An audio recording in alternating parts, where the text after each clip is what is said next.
Me finalizimin e operacionit Exit, policia e Shkodrës ka arritur të zbardhë ngjarjen e 26 tetorit në Velipoj, ku qëllua me armë zjarri ndaj një furgone. Në lidhje me këtë ngjarje, policia arrestoi dy vëllezërit Edmond dhe Kristian Vushmaqe, 27 dhe 24 vjeç. Sipas uniformave blu, dy vëllezërit janë autorët e ngjarjes në fshatin Malikolaj në Velipoj, ku qëlluan me armë zjarre në drejtim të një furgone ku ndodhej shtetasi KM 42 vjeç.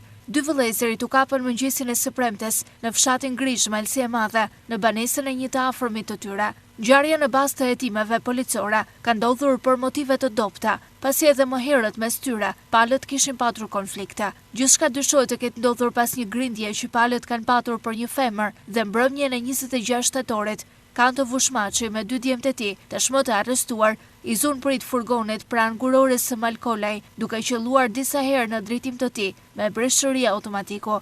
Fatmirësisht nuk pati të lënduar, pasi të favorizuar nga errësira, drejtuesi i mjetit u largua menjëherë, duke u fshehur në zonën e pyllëzuar.